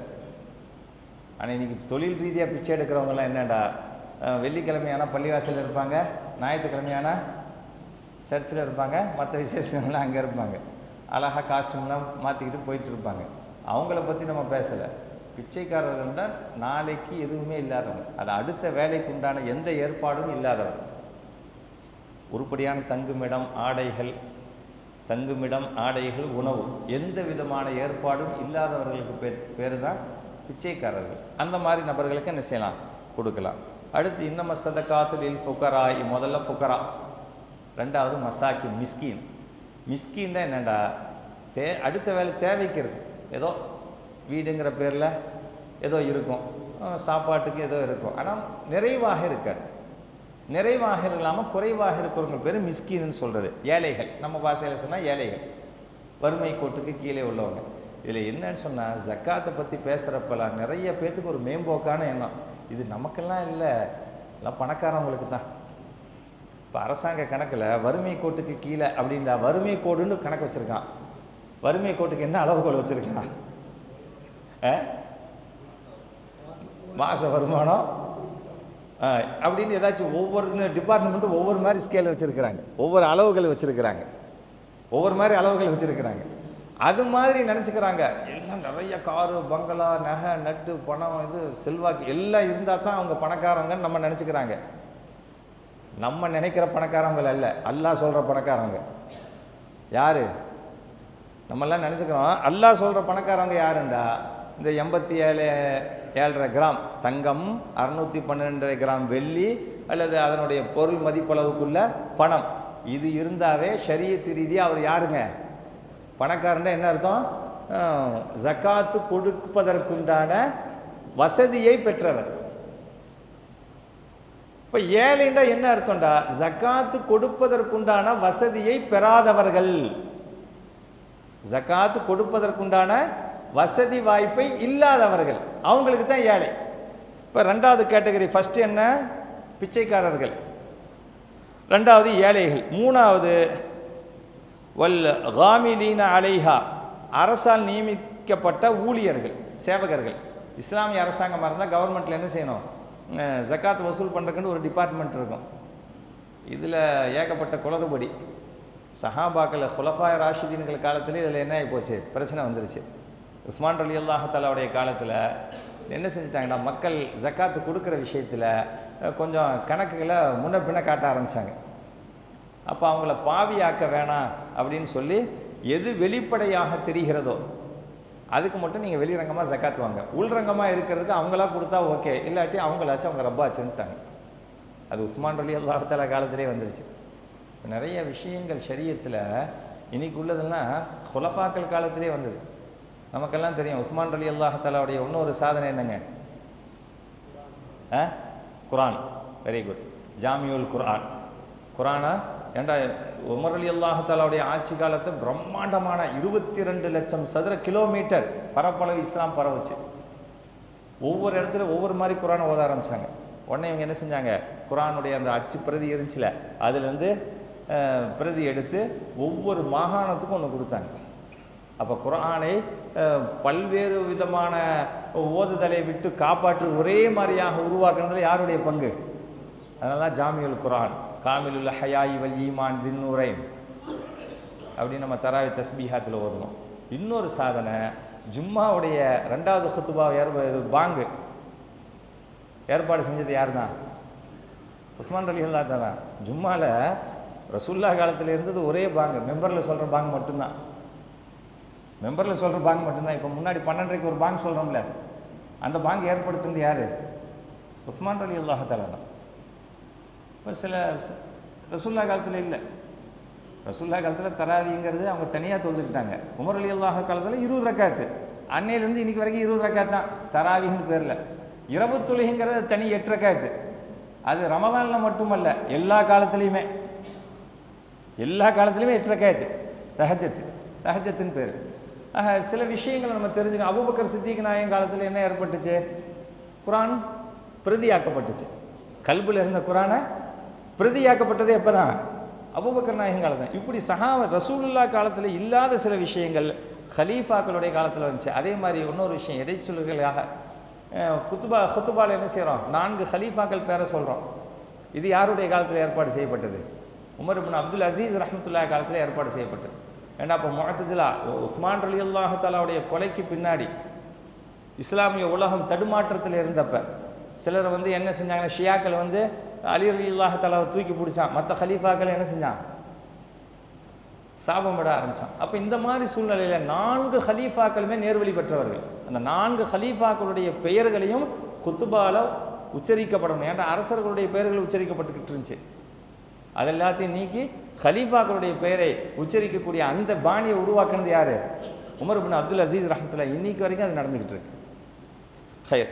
ஆக இப்போ ஏழைகள் இப்போ ஜக்காத்து கொடுக்கக்கூடிய முறையில் வெளிரங்கமாக இருக்கக்கூடியதுக்கு மட்டும் நீங்கள் ஜக்காத்து கணக்கு போட்டு அரசாங்க ஊழியர்கள் வாங்க, உள்ரங்கமாக இருக்கிறதுக்கு கொடுத்தா வாங்க, இல்லாட்டி அவங்கள பொய்யாக்க வேணாம் அப்படின்னு சொல்லி உஸ்மான் ரலியல்லாஹு தஆலா உத்தரவு போட்டாங்க. ஆக இப்போ அந்த வசூல் பண்ண இஸ்லாமிய அரசாங்கமாக இருந்தால் ஜக்காத்துடைய டிபார்ட்மெண்ட்டுன்னு ஒன்று தனியாக இருக்கும். அந்த ஜக்காத்தினுடைய டிபார்ட்மெண்ட்டினுடைய ஊழியர்களுக்கு என்ன செய்யலாம்? ஜக்காத்து கொடுக்கலாம். அது 3வது கேட்டகரி. 4வது என்னன்னு சொன்னால், இஸ்லாத்திற்கு நெருக்கமானவர்கள். வல் முஅல்லஃபத்துல் குலூப், மௌலா இஸ்லாம், நவ முஸ்லீம் சொல்கிறோம்ல, அவங்களுக்கு என்ன செய்யலாம்? இஸ்லாத்தில் அவங்க நிலைச்சிருப்பதற்காக, அவங்களுடைய உள்ளம் இதாக இருக்கிறதுக்காக உதவிகள் செய்யலாம். ஜக்காத்துடைய ஃபண்டை வச்சு கொடுக்கலாம். 5வது வஃபிர் ரிகாப், இந்த கேட்டகரி இல்லவே இல்லை, அடிமைகள். இப்போ அடிமைகள்ங்கிற கேட்டகரியா இல்லை. 6வது என்னடா, வல்ல காரிமீன் கடனாளிகள். வசதி வாய்ப்பெல்லாம் இருக்குது, ஆனால் இப்போ எப்படி இருக்கிறாரு? பெரிய கடனில் சிக்கிக்கிட்டு இருக்கிறாரு. இன்றைக்கி என்னங்க கடனுக்கு என்ன பிரச்சனை? ஆடம்பர தேவை, அத்தியாவசிய தேவை, ரெண்டுக்கும் கடன் வாங்குகிறோம். அத்தியாவசிய தேவைக்கும் வாங்குகிறோம், ஆடம்பர தேவைக்கும் வாங்குகிறோம். கல்யாணம்னு சொன்னால் எல்லாம் என்ன நினச்சிட்டாங்கடா, சில செட்டப்புகள் இப்படி தான் அப்படிங்கிற மாதிரியே ஆகிப்போச்சு. மௌத்துண்டோடனே உடனே ஃப்ரீஜரை கொண்டு வந்து இறக்கு, மையத்து விழுந்துருச்சுன்னா உடனே ஃப்ரீஜரை கொண்டு வந்து இறக்கு. கல்யாணமாக தோரணம் கட்டு, அதை கட்டு, இதை கட்டி, அதை செய்ய, இதை செய்ய, இதெல்லாம் செஞ்சால் தான் கல்யாணம் அப்படிங்கிற மாதிரி ஆகிப்போச்சு. இப்போ ஆடம்பர தேவையோ அத்தியாவசிய தேவையோ ஏதோ ஒரு தேவைக்கு வாங்கினார், வாங்கி போண்டி ஆகிட்டார், கடனாளியாக இருக்கிறார். அப்படின்னா அந்த கடனை அடைப்பதற்காக என்ன செய்யலாம்? கொடுக்கலாம். வல் காரிமீன் கடனாளிகள். 7வது கேட்டகரி ஃபீ சபீலில்லாஹ், அல்லாஹ்வுடைய பாதையில் நடைபெறக்கூடிய நற்காரியங்கள். இந்த அல்லாஹ்வுடைய பேரில் நடைபெறக்கூடிய நற்காரியங்கள் சொன்னால் இது தனி நபர் தானே தவிர நிறுவனங்கள் அல்ல. தனிநபருக்கு உரிமையாக்கணும். ஒன்று ஜக்காத்தில் மிக முக்கியமானது நியத்து சொன்னேன், முஸ்லீம் கொடுக்கணும்னு சொன்னேன். ஒன்று காசை நம்ம வச்சுக்கூடாது, அவங்களுக்கு முழுமையாக சொந்தமாக்கணும். இப்போ இந்த ஃபீ சபீலில் யார் வரனா மதரசா மாணவர்கள் வருவாங்க. மதரசா மாணவர்கள், அதுவும் மதரசாவில் இப்போ சந்தா வாங்குறப்ப என்ன செய்வாங்க, ஜக்காத்தா சதக்காவான்னு கேட்பாங்க. ஏன்டா ஜக்காத்துன்னு சொன்னால் அதை அவங்க தனியாக பராமரிக்கணும். ஜக்காத்துன்னு சொன்னால் அதை தனியாக பராமரிக்கணும். என்ன அப்படின்னா, ஜக்காத்துன்னு சொன்னால் அது மாணவர்களுக்கு மட்டும்தான் செலவு செய்யணும், பில்டிங்க்கோ சம்பளத்துக்கோ கொடுக்கக்கூடாது. பள்ளிவாசலுடைய பில்டிங்காகவோ பள்ளிவாசலுடைய சம்பளத்துக்காகவோ ஜக்காத்து காசை அறவே பயன்படுத்தக்கூடாது. அது முழுக்க முழுக்க ஏழைகளுக்காக உள்ளது. ஏழைகள் கொடுத்தா அவன் வீடு கட்டுறான், அது வேற விஷயம். ஆனால் நம்ம என்ன செய்யக்கூடாது, பள்ளிவாசலோ மதரசாவோ சத்திரங்களோ பொது நிறுவனங்களுக்கோ அந்த ஜக்காத்துடைய காசை வச்சு செய்யக்கூடாது. அதனால் ஜக்காத்துடைய காசு நம்ம நினச்ச மாதிரிலாம் செலவு பண்ணக்கூடாது. இப்போ சில பேர் என்ன செய்கிறாங்கன்னா, ஒரு மருத்துவக் கல்லூரி மாணவன் ப்ரைவேட்டில் படிக்கிறான், அவனுக்கு பெரிய ஒரு நாளைக்கு ஒரு வருஷத்துக்கு இத்தனை லட்சம் ஆகுது. அவனுக்கு காசு கொடுக்கலாமா ஜக்காத்து காசை? அவங்க அத்தா தகப்பனார் அவங்க ஃபேமிலி எல்லாம் வசதியானவங்க, கொடுக்கலாமா? கொடுக்கக்கூடாது. வசதியானவங்களுக்கு என்ன செய்ய முடியாது ஜக்காத்து. ஏழ்மையான பெற்றோர்கள், ஏண்டா ஒரு மகனை பொறுத்த வரைக்கும் பெற்றோருடைய அரவணைப்பில் வர்றான். இப்போ பெற்றோர்கள் ஜக்காத்து பெற தகுதி உள்ளவங்களாக இருந்தால் தாராளமாக கொடுக்கலாம், தகுதி இல்லாட்டி என்ன செய்யக்கூடாது, கொடுக்கக்கூடாது. அப்போ கடனாளிகளுக்கு அடுத்து அல்லாவுடைய பாதையில் இருக்கிறவங்கன்னு சொன்னால் பெரும்பாலும் இந்த ஜமாத்தில் போகிறவங்களுக்கெல்லாம் ஏழ்மையாக இருந்தாங்கன்னா என்ன செய்கிறாங்க, காசை கொடுத்து நீங்கள் ஜமாத்தில் போயிட்டு வாங்கங்கிறாங்க. அது ஓகே, தகுதி இருந்தால், ஜக்காத்து வாங்குவதற்குண்டான தகுதி இருந்தால். பொதுவாக மதரசாக்களை பொறுத்த வரைக்கும் அது தகுதி இருக்குதோ இல்லையோ, ஃபீ சபீல் அல்லாவுடைய பாதை என்றால் ப்ரொடக்ஷன் நடந்துக்கிட்டே இருக்கணும். ஆலிம்கள் சமுதாயத்துக்கு ஹாஃபீஸ்களும் ஆலிம்களும் என்ன செய்யணும், கட்டாயம் தேவை. அதே மாதிரி எத்தீம் கானா தாராளமாக கொடுக்கலாம். எத்தீம் கானா ஏன்னா அவங்களாம் ஒன்றும் இல்லாதவங்க தானே. ஒன்று ஜக்காத்து எப்போ கடமையாகுன்னு சொன்னால் வயசுக்கு வந்த பின்னாடி தான் கடமையாகும். சின்ன பிள்ளைகளுக்கெல்லாம் ஜக்காத்து இல்லை. தொழுகை எப்போ கடமை, வயசுக்கு வந்தால் தானே. அதே மாதிரி ஜக்காத்து எப்போ தான், வயசுக்கு வந்த பின்னாடி தான் கடமை. இப்போ 7வது கேட்டகரி அல்லாஹின் பாதையில் நடைபெறக்கூடிய நற்காரியங்களில் குறிப்பாக மதரசாக்கள், எத்தீம் கானாக்கள், இதெல்லாம். 8வது யாருன்னு சொன்னால் இப்னு சபீல். இப்னு சபீல்னா பயணிகள். ஊரில் என்னன்னா பெரிய பணக்காரனாக இருப்பான். இதுக்கு முன்னாடி உள்ள காலத்துக்கு பொருந்தும், ஆனால் இப்போ பொருந்துமான்னு தெரில. ஏன்டா இப்போனா ஜிபே, ஃபோன்பே எல்லா பேயும் இருக்குது, அதனால இப்போ பொருந்துமான்னு தெரியல. அவன் ஊரில் காசு இருக்கானா இங்கே வந்து ஒட்டாண்டியாக நிற்கிறான். அவனுக்கு என்ன செய்யலாம், ஜக்காத்து காசுலேருந்து கொடுத்து அவன் ஊருக்கு போகிறதுக்காக அல்லது அவனுடைய சாப்பாட்டுக்காக, அவனுடைய போக்குவரத்துக்கு, சாப்பாட்டுக்கு. அவன் பணக்காரன் தான், ஆனால் இங்கே என்ன இல்லை, அவன்கிட்ட கையில் காசு இல்லை. ஆனால் இன்றைக்கெல்லாம் ஏடிஎம் கார்டு இருக்குது, ஃபோன் இருக்குது, எல்லாத்தையும் விட்டு போட்டு நிர்கதியாக நிற்கிறான்னு வச்சுக்கோங்க. பஸ் ஸ்டாண்டு எங்கேயோ இருக்குது, எங்கள் பள்ளி எங்கேயோ இருக்குது. சில பேர் வந்து எல்லாத்தையும் விட்டுட்டேன்னு வந்து நிற்பாங்க. அப்போ அங்கேருந்து எப்படிப்பா இங்கே வந்த? ஆனால் இதில் ஏகப்பட்ட ஃப்ராடுகள் இருக்குது. சில பஸ் ஸ்டாண்டு பள்ளிகளில் உள்ள இமாம்கள், அந்த மஹல்லாவாசிகள்லாம் சேர்ந்து நல்ல ஏற்பாடு. மதுரையில் மாட்டுத்தாவணி பள்ளியாசு ஏத்தாப்பில் இருக்கிற பள்ளிவாசலில் இந்த இப்னு சபீலுக்குன்னு ஒரு இது வச்சுருக்கிறாங்க. பயணிகளை யாராச்சும் இது பண்ணிட்டா டிக்கெட் எடுத்து கொடுப்பாங்க, கையில் காசு தர மாட்டாங்க. ஒரு ஆளை போட்டு வந்து பஸ்ஸில் ஏற்றி விட்டு டிக்கெட் எடுத்து கொடுத்துருவாங்க, சாப்பாடு வாங்கி கொடுத்துருவாங்க. இன்றைக்கி எல்லாமே ஃப்ராடு தானே. திடீர்னு இந்த ஒரு 4 நாளைக்கு முன்னாடி எங்கள் பள்ளியில் என்ன ஆச்சுன்னு சொன்னால், நான் உள்ளே உட்காந்து அசருக்கு முன்னாடி உள்ளே உட்காந்து ஓதிக்கிட்டு இருந்தேன். ஒரு லேடி வெளியில் இருந்தாங்க, அஜர்த்து கூப்பிடுங்க. இருக்கிறவங்க சொல்கிறாங்களா, அஜர்த்துலாம் வரமாட்டார், அவர் உள்ளே தான் இருப்பார். என்ன விஷயம்? இல்லை வசூலுக்காக. வசூலில் நிர்வாகத்தை தான் டைரெக்டராக பார்க்கணும், நிர்வாகம் தான் அறிவிப்பு செய்யும், இமாம்லாம் செய்ய மாட்டார் அப்படின்னு சொல்லியாச்சு. பள்ளி பணியாளர் ஒருத்தர் அவர்கிட்ட கொடுத்து, அஜர்த்து இந்த லெட்டரை கொடுங்க. வந்து பார்த்தாங்க. நான் சொன்னேன், இதெல்லாம் நிர்வாகம் செய்கிற வேலைக்கு நான்லாம் ஏழாம்லாம் பண்ணுறதில்ல, இப்போ எல்லாம் நிர்வாகம் தான் பண்ணுது. இல்லை அஜர்த்து ரொம்ப பாவமாக இருக்குது பாருங்களேன். நான் வாங்கி பார்த்தா விருத்தாச்சலம் லெட்ரு பக்காவாக இருக்குது. விருத்தாச்சலம் மக்கா மஸ்ஜிது, நமக்கு தெரிஞ்ச பள்ளிவாசல், அந்த இமாமும் முத்தவல்லி எல்லாமே தெரிஞ்சவங்க. மேட்ரு எடுத்து பார்க்குறேன், டேட்டு 1/2/2024, 1/2/2024. +2 எக்ஸாம் எப்போ ஆரம்பிச்சிச்சு? 1/3/2024. அப்போ தானே ஆரம்பிச்சிச்சு. அதில் மேட்ரு என்னண்டா, இந்த மாதிரி ஒரு ஏழ்மையான பையன் அப்படின்னு போட்டு இந்த இதில் இருக்கிறவன் அவனுக்கு வந்து அரியலூர் மாவட்டம் ஒரு காலேஜ், இன்ஜினியரிங் காலேஜில் அட்மிஷன் போட்டோம். வருஷத்துக்கு 80,000 ரூபா. அதுக்காக உதவி செய்யுங்கன்னா அந்த மேட்ரு பக்காவாக இருக்குது. முத்தொல்லி கையெழுத்து, செயலாளர் கையெழுத்து, பொருளாளர் கையெழுத்து, அவங்க பேர், ஃபோன் நம்பர் இல்லை, பேர் எல்லாம் போட்டு பக்காவாக இருக்குது. இந்த டேட்டை பார்த்தோன்னே எனக்கு சந்தேகம் வந்துருச்சு. உடனே அஜரத்துக்கு ஃபோனை போட்டேன், இந்த லெட்டரையும் அப்படி அனுப்பிச்சேன். அவர் அஜரத் திருங்க முத்தொல்லிக்கு நான் கேட்டுக்கிறேன்ட்டார். முத்தொல்லிக்கு போட்டோடனே அவர் சொல்லிட்டாரு, இது இந்த நபர் எல்லாமே நம்ம மகளில் தான், ஆனால் இந்த பையன் இப்போ படிக்கிறான்னா என்னன்னு தெரியல, இது ஏற்கனவே உள்ள கேஸு, ஆனால் இந்த லெட்ரு போலி, ஆளை பிடிச்சிக்க, இது லெட்டரை பிடிச்சிக்கங்கன்ட்டாங்க. நான் வாங்கி வச்சுருந்து அதுக்குள்ளே எஸ்கேப் ஆயிடுச்சு. அதில் அந்த தலைவர்னு போட்டு ஒரு ஸ்லிப், ஒரு பிட்டு பேப்பரில் ஃபோன் நம்பர் இருந்துச்சு. அந்த ஃபோன் நம்பரை கிடச்சா அதில் நான் தாங்க முத்தவல்லி, அப்பா நீ முத்தவல்லி குரல் இல்லைப்பா, முத்தவல்லி அமீன் பாய் எனக்கு நல்லாவே தெரியும்ப்பாண்டவனே ஆஃப் ஆகிட்டான்.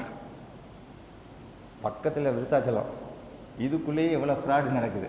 அதனால எதுக்கு சொல்ல வரேன்டா, இப்னு சபீல் பயணிகள்ங்கிற விஷயத்தில் நான் பாண்டிச்சேரியில் பஸ் ஸ்டாண்ட் பள்ளியில் ஆரம்பத்தில் இமாமா இருந்தேன்.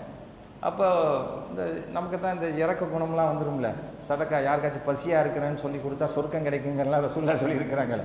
ஒருத்தன் வந்தான், அப்போ நமக்கு ஒன்றும் தெரியாத காலம் 2000 வந்து பசிக்குதுன்ட்டான். அப்போ ஒரு 10 ரூபாயோ 20 ரூபாயோ கொடுத்துட்டேன்.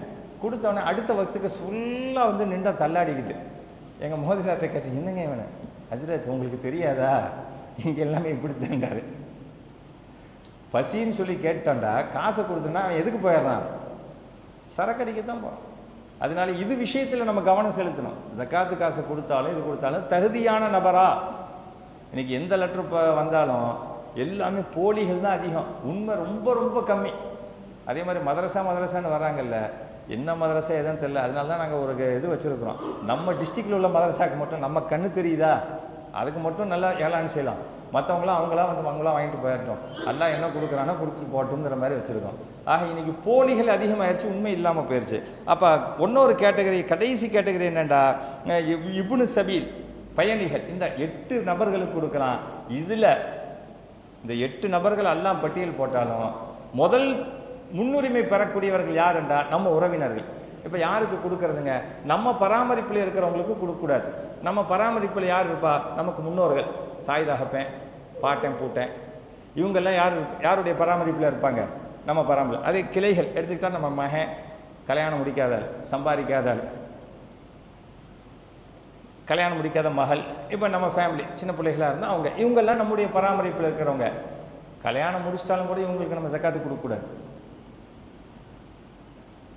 ஆக நம்முடைய பராமரிப்புகள், நம்ம பெற்ற பிள்ளைகள், நம்மளை பெற்றவங்க, இவங்களுக்கெல்லாம் என்ன செய்யக்கூடாது, ஒருத்தர் தன்னுடைய ஜக்காத்தை கொடுக்கக்கூடாது. அதே மாதிரி கணவனுக்கு மனைவியும், மனைவிக்கு கணவனும் ஜக்காத்து கொடுக்கக்கூடாது. மனைவி வந்து கணவனுக்கு ஜக்காத்து கொடுக்கலாமான்னு சில இருக்குது. கணவனுடைய அண்டர்டேக்கிங் தான் மனைவி வருவா. இப்போ மனைவியினுடைய சொத்துக்கள் இருந்துச்சு, கணவன் ஏழ்மையாக இருக்கிறாண்டா, அதுக்கு சில சிக்கல்களாக இருக்குது, விட்டுருங்க. ஆனால் மாமியாருக்கு கொடுக்கலாமா, அது கணவனுடைய மாமியாவாக இருக்கட்டும், மனைவியினுடைய மாமியாவாக இருக்கட்டும், மனைவி தன்னுடைய மாமியாவுக்கு கொடுக்கலாமா, கணவன் தன்னுடைய மாமியாவுக்கு கொடுக்கலாம். அதே மாதிரி நம்ம உடன் பிறந்தவர்கள் கொடுக்கலாமா, தாராளமாக கொடுக்கலாம். அது தங்கச்சியாக இருந்தாலும் சரி, அக்காவாக இருந்தாலும் சரி. அதே மாதிரி நம்முடைய தகப்பனார் கூட பிறந்தவங்க, தாயார் கூட பிறந்தவங்க, இதுக்கு தான் இரத்த பந்துக்கள், இவங்களுக்கு தான் முன்னுரிமை. அவங்கள வந்து என்ன செய்யணும், ஜக்காத்துடைய, அதாவது மசாக்கின் மிஸ்கின்னு சொன்னால் என்ன அர்த்தம், ஜக்காத்து கொடுப்பதற்கு உண்டான வசதி வாய்ப்புகளை பெறாதவர்கள். நல்லா ஞாபகம் வச்சுக்கோங்க, ஜக்காத்தினுடைய வசதி வாய்ப்புன்னா என்ன அர்த்தம், தனித்தனியாக பார்த்தா 87.5 பவுன் 5 லட்ச ரூபா வந்துருச்சா, 5 சில்லறை வந்துடும், 8 5 40, 4.5 லட்ச ரூபாய்க்கு மேலே வரும். தனியாக பார்த்தா, தனியாக பார்க்காம நகையில் கொஞ்சம் இருக்குது, வெள்ளியில் கொஞ்சம் இருக்குது, பணத்தில் கொஞ்சம் இருக்குது அப்படின்றா வெள்ளி அளவு தான் பார்க்கணும். 50,000 ரூபா, 52,000 வருதா, அது வந்துச்சுண்டாவே ஒரு வருஷம் ஃபுல்லாக இந்த அமௌண்ட் இருந்தா, இந்த பொருளாதாரம் எப்படி இருக்கணும்டா, விற்பனை சரக்குகளாக இருக்கலாம், கேஷாக இருக்கலாம், வெள்ளியாக இருக்கலாம், கால் கொலுசு, அரணாக்கயிறு, மிட்டி, குருமாத்து, செயின், இதில் இன்னொரு மசாயின்னு சொல்லிக்கலாம். ஆண்களை பொறுத்த வரைக்கும் மோதிரத்தை தவிர மற்ற எதுவுமே போடுறது ஹராம். வெள்ளியில், தங்கத்தில் போடுறது அறவே கூடாது. ஆனால் ஆபரணங்கள்னு பார்த்தா கைக்கு மாட்டிக்கிறாங்க, கழுத்துக்கு மாட்டிக்கிறாங்க. இதில் வந்து வெள்ளி மோதிரம் மட்டும்தான் ஹலால் அவங்களுக்கு. இது எல்லாம் இந்த வெள்ளி பொருள்கள் எல்லாம் கொஞ்சம் 612.5 கிராம் வரல அப்படின்னா எதைத்தான் கணக்கணும், வெள்ளியில் கொஞ்சம் இருக்குது, பணத்தில் கொஞ்சம் இருக்குது, தங்கத்தில் கொஞ்சம் இருக்குன்னா எல்லாத்தையும் கூட்டி கழித்து பார்த்தா 50,000 ரூபாய்க்கு மேலே போச்சுன்னா அவர் ஜக்காத்து கொடுக்கக்கூடிய லிஸ்ட்டில் வந்துடுறார். இது நான் பொதுவாக சொல்கிறேன், இதுக்குள்ளே நிறைய உட்பிரிவுகள் இருக்குது. எப்படி நம்ம கணக்கு காட்டுறதை ஆடிட்டரை வச்சு காட்டுறீங்களோ அரசாங்கத்தில், அது மாதிரி ஒரு நல்ல விவரமுள்ள ஒரு ஆலிம்கிட்ட ஜக்காத்தினுடைய தெளிவு உள்ளவங்கள்ட்ட நீங்கள் கேட்டு அதுபடி செய்யுங்க. எதுக்கு ஜக்காத்து வரும், எதுக்கு ஜக்காத்து வராது, எதுக்கு எவ்வளோ கொடுக்கணும், யாருக்கு கொடுக்கணுங்கிறதுலேயும் நிறைய இது இருக்குது. சொந்தத்திலே சில நேரங்கள் என்னென்னா படிச்சுக்கிட்டு இருப்பான், அவங்கள்ட்ட ஏதோ கொஞ்சம் இருக்குது, ஏதோ நகை கொஞ்சம் இருக்குது, ஆனால் வயசுக்கு வந்த புள்ள இருக்குது. அந்த நகை யாருக்கு கொடுப்பாங்க? பிள்ளைக்கு தானே கொடுப்பாங்க. அப்போ என்ன செய்யணும்? யாருக்கு கொடுக்குறது? அவங்க தேவை உடையவர்கள் தான். அதே மாதிரி ஏதோ அவங்கள்ட்ட கொஞ்சம் இருக்குது, அதே நேரத்தில் கல்விக்காக மருத்துவத்துக்காகவோ இருக்குதுன்னு சொன்னால் அந்த நேரத்தில் கொஞ்சம் தந்திரம் செய்யணும். அது என்ன தந்திரங்கிறது இன்ஷா அல்லாஹ் தனியாக பார்த்தா சொல்லிக்கலாம். ஆக இந்த மாதிரி சில விஷயங்களில் ஜக்காத்து கொடுக்கறதுல முதல்ல நம்ம கவனிக்கிறது யார் தான் கவனிக்கணும்? சொந்தம்தான். அதுக்கடுத்து மஹல்லாவாசிகள், தெருவுக்காரங்க, அது அடுத்து மஹல்லாவாசிகள், இவங்களுக்கு கொடுக்கணும். சரி, இப்போ நிறுவனங்கள் வசூல் பண்ணுதே, அமைப்புகள், பைத்துல் மால்னு சொல்லி தமிழ்நாடு ஃபுல்லாக ஒருத்தர் சுற்றிக்கிட்டு இருக்கிறாரு. நீ தனியாக ஜக்காத்து கொடுத்தா கூடவே கூடாதுன்னு இருக்கிறாரு. அவர் எங்கே தான் படித்தாரோ என்ன தான் செஞ்சாரோ தெரில. அதுக்கு ஒரு ஜால்ரான்னு ஒரு கோஷ்டி வச்சுருக்கிட்டு பைத்துல்மான்னு சொல்லி, பைத்துல்மான் நல்ல சேவை, அது மறுக்கலை. ஆனால் தனியாக ஜக்காத்து கொடுத்தா கூடாதுன்னு சொல்கிறத ஏற்றுக்க முடியாது. பெரும் ஆலிம்கள்லாம் அவரை கூப்பிட்டோன்னே இந்த வரேன் ஜெத்துன்னு எஸ்கேப் ஆகிடுறாரு, யார்ட்டையுமே மாட்ட மாட்டேங்கிறார். அவர் சொல்லக்கூடிய ஃபத்வா என்னென்னா, தனி நபர்கள் தனியாருக்கு கொடுத்தா கூடாதுங்கிறாரு. ஜக்காத்து பைத்துல் மாலை கொடுத்தா தான் கூடுங்கிறாரு. இன்னொரு பிரச்சனை என்னென்னா, பைத்துல் மாலுக்கு கொடுக்கலாம், ஆனால் பைத்துல் மால்காரவங்க என்ன செய்யக்கூடாது? ஸ்டாக் வைக்கக்கூடாது. ஸ்டாக் வச்சாங்கன்னா கூடாமல் போயிடும். அது அந்தந்த வருஷம் செலவு செஞ்சிடணும். ஆமாம், அப்போ தான் அந்த கொடுத்தவங்களுக்கு ஜக்காத்தே கூடும், இல்லாட்டி அவங்களுக்கு ஜக்காத்து கூடாது. ஒன்று மில்கியத் வாங்குறது பயனாளிகளுக்கு முழுமையாக சொந்தமாக்கணும். உனக்கு கல்விக்கு நான் கட்டிடுறேன்னு சொல்லி நம்மளாம் டைரக்டாக எங்கே கட்டிடக்கூடாது? ஸ்கூலுக்கு கட்டிடக்கூடாது. அந்த பையன்கிட்ட கொடுத்து கூப்பிட்டு போய் இந்தாப்பா உன் காசு நீ கொடுப்பான். முதல்ல அவனுக்கு சொந்தமாக்கணும். மில்கியத்து ரொம்ப முக்கியம் ஜக்காத்தில்.